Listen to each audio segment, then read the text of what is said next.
السلام عليكم ورحمة الله وبركاته. ازيكم حبايبي، عاملين ايه؟ ويا رب دايما تكونوا بخير وبسعادة. في فيديو النهاردة هنتعلم مع بعض ازاي نقدر نعمل الفراخ المقرمشة اللذيذة في البيت، وهنعملها النهاردة بخلطة وتتبيلة لذيذة جدا، وان شاء الله تعجبك احلى من الجاهز. بس خليكي معايا لاخر الفيديو وهنعرف الخطوات واحدة واحدة علشان تقدري تطلعي كنتاكي مظبوط. هنشوف ازاي نحضرها بطريقة ألذ كتير جدا من الجاهزة، وتطلع معانا مقرمشة ولونها ذهبي ونضجها كامل من جوه. واذا عجبكم الفيديو دوت اعملوا لي لايك، ولو اول مره بتشوفي قناتي اعملي لي لايك واشتراك وفعلي الجرس على الكل عشان يوصلك كل جديد من وصفاتي. لا، احنا النهارده مش هنعمل الفراخ المرمشه اللذيذه اللي احنا دايما بنحبها بس، لا احنا هنعمل كذا حاجه مع بعض. هنعمل سلطه الكول سلو، وهنعمل كمان رز الريزو اللي الناس كلها بتحبه. يعني تقدروا تعتبروا النهارده فيديو كامل، يعني وجبه كنتاكي كامله. ويلا بينا نشوف عملنا الوجبه اللذيذه ديت ازاي. اول حاجة هنعملها هنجيب بولة كبيرة، وهنعمل حاجة اسمها محلول النقع. محلول النقع ده حاجة مهمة جدا. هنستخدم ايه في محلول النقع؟ هنستخدم ورق لورا، حبهان، قرنفل، عود قرفة. وهنجيب كمان معانا معلقة من السكر ومعلقة من الملح، ومعانا كمان ليمونة قطعناها سلايز، وبصلة هنقطعها سلايز. طيب، ايه فايدة محلول النقع دوت؟ هيدينا طعم حلو قوي للحمة الفراخ من جوه، وفي نفس الوقت هيخلينا نقدر نتخلص من اي دم باقي بين اللحمة والعظم. وهنجيب الفرخة معانا وهنقدر نقسمها على حسب العدد اللي احنا عايزينه. طيب، الستاندر بتاع تقسيم الفرخة هو 12 قطعة. الفرخة المفروض حجمها لا يتعدى كيلو ونص، كيلو 700. ولو اقل من كده طبعا هيبقى افضل في التسوية. وزي ما انتوا شايفين، الصدر انا قطعته على 3، والورك اتقطع على جزئين، الدبابيس لوحدها والجزء الباقي لوحده. وزي ما انتوا شايفين كده انا تقريبا بعمل فتحات صغيرة في الجلد.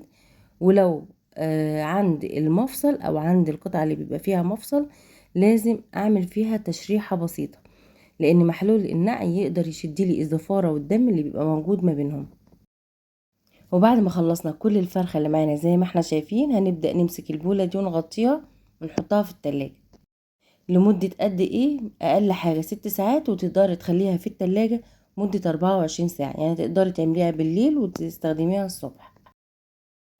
ويلا بينا اقولك على سر كنتاكي في التوابل اللي احنا هنقولها النهاردة. معانا توم باودر، بصل باودر، شطة، ملح. دي اسمها توابل الشرق الاوسط، هي دي اللي بتدينا طعم تكة. ودي معانا مرقة فورية ومرقة دجاج. هنبدأ نقلبهم بالشكل ده، نخلطهم كويس قوي، وهنحط نص الكمية دي على دقيق، والنص التاني هنشوف هنعمل ايه مع بعض. عايزة اقولك على معلومة مهمة جدا. في البيت مش هينفع نعملها بنفس طريقة كنتاكي بالظبط، ان احنا نتبل الفراخ ونحطها في الزيت، نيجي ناكلها نلاقيها مش مستوية. هم عندهم ماكينات خاصة بتعمل على ضغط الفراخ، بمعنى ان هي بتسحب الهواء اللي ما بين الفراخ، عشان كده هي بتستوي معاهم في الزيت. طب احنا في البيت هنعمل ايه؟ هنشوف دلوقتي هنعمل ايه. وانا هنا حطيت معلقة نشا كبيرة على الدقيق علشان تدينا القرمشة للفراخ. ودلوقتي هناخد نص التوابل اللي احنا حضرناها مع فصين حبهان في مية مغلية، كأننا بنسلق الفراخ 3/4 سوا. لازم، لان احنا قلنا ان احنا ما عندناش المعدات اللي بتبقى موجودة في المحلات، نيجي ناكل الفراخ ما نلاقيهاش مستوية. وبعد ما المية غليت معانا وحطينا كل التوابل اللي معايا وحطيت عليها فصين حبهان، هبدأ انزل بالفراخ اللي معايا بعد ما فضلت ليلة كاملة في محلول النقع.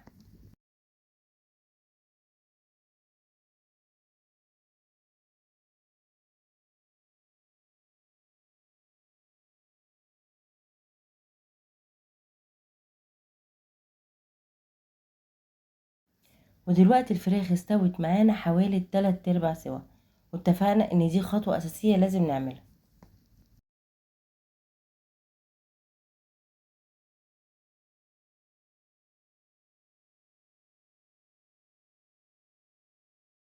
طيب، هنبدأ نجيب الفراخ وننزل بيها جزء جزء في الدقيق المبهر اللي احنا حطينا فيه التوابل بتاعتنا.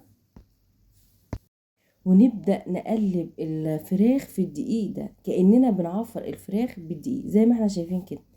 تقليبة بسيطة جدا، بس لازم الدقيق يغطي كل الفراخ اللي معانا.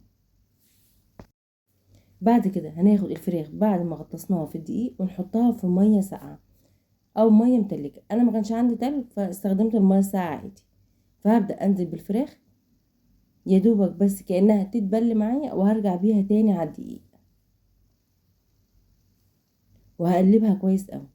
بس في الوقت دوت انا هبدأ اضغط على الفراخ كويس قوي بالدقيق، هضغط كويس قوي عشان يدينا القرمشة اللي احنا شايفينها دي او التعريجات اللي احنا شايفينها دي. وتقدري لو عايزة تعمليها كريسبي اكتر او فيها قرمشة اكتر وتعريجات اكتر، تقدري ترجعيها تاني بعد الخطوة دي للمية وترجعيها تالت مرة للدقيق. هتعمل معاكي تعريجات كتيرة جدا، احلى بكتير من اللي احنا بنشتريها من الجاهز. وتقدري لو عندك كريسبي تقدري تضيفيها في الخطوة التالتة.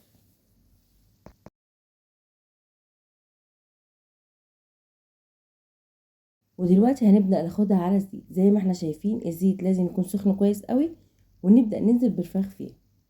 طيب مدة سوى الفراخ قد ايه؟ من 10 دقايق اقصاها 15 دقيقة لحد 12 دقيقة، عشان تدينا اللون الذهبي المميز اللي احنا دايما بنشوفه، وفي نفس الوقت يدينا قرمشة حلوة قوي وتبقى مستوية من جوه.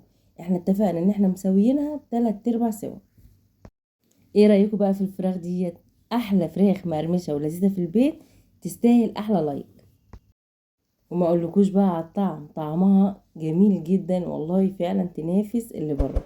لو جربتيها بالطريقه دي وجبتي التوابل اللي انا قلتلك عليها بالظبط، تديكي طعم احلى من جاهز. وبعد ما حمرناها بالطريقه دي وطلعت باللون اللي احنا عايزينه، لازم نحطها على شبكه.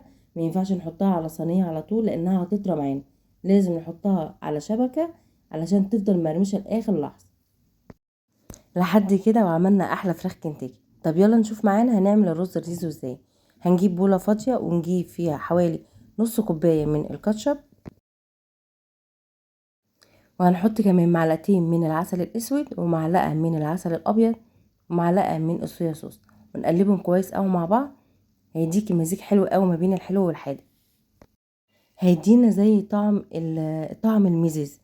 يعني لو جربناه وعملنا بيه الرز الريزو وهو اساسي النهارده في الرز الريزو، هيدينا طعم حلو قوي هيعجبكم.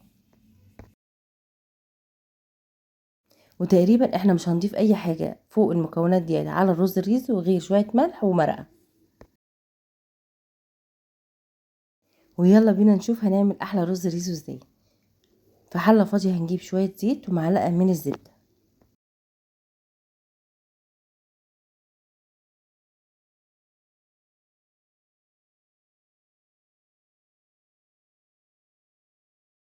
وبعد كده هنبدأ ننزل بالصوص اللي احنا عملناه عشان نعمل احلى رز ريزو. وزي ما اتفقنا احنا مش هنضيف غير بس شوية ملح ومكعب مرقة. تقدروا تعمليه بالطريقة ديت عشان يبقى معانا احلى رز ريزو النهاردة. انا حطيت مكعب المرقة وقلبته كويس قوي مع بعض.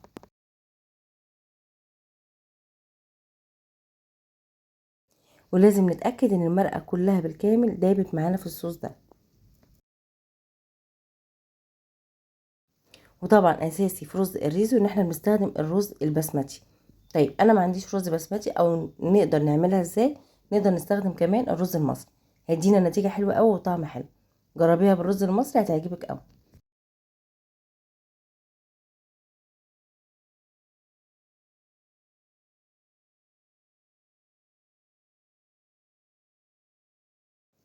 وبعد ما قلبنا كل الخلطة مع الرز كويس قوي وتأكدنا ان الخلطة اتوزعت على الرز، هبدأ احط معلقة ملح صغيرة. ونخلي بالنا من الملح لان الصويا صوص بيبقى فيها ملح. وبعد كده هبدأ اضيف المية السخنة، تقريبا المعيار لكل كوباية رز كوباية مية. بصوا تقريبا كده، يعني انا دايما باخدها بالنظر كده ان دايما المية تبقى اعلى من مستوى الرز بحوالي نص سنتي. تقريبا ده المعيار المظبوط.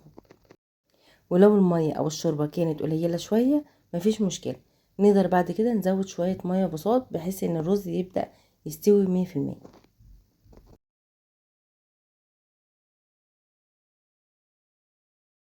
وهنسيب الرز يتشرب براحته. اول ما المية تتشرب او الرز يبدأ يشرب المية، هبدأ اهدي النار عليه عشان يستوي براحته.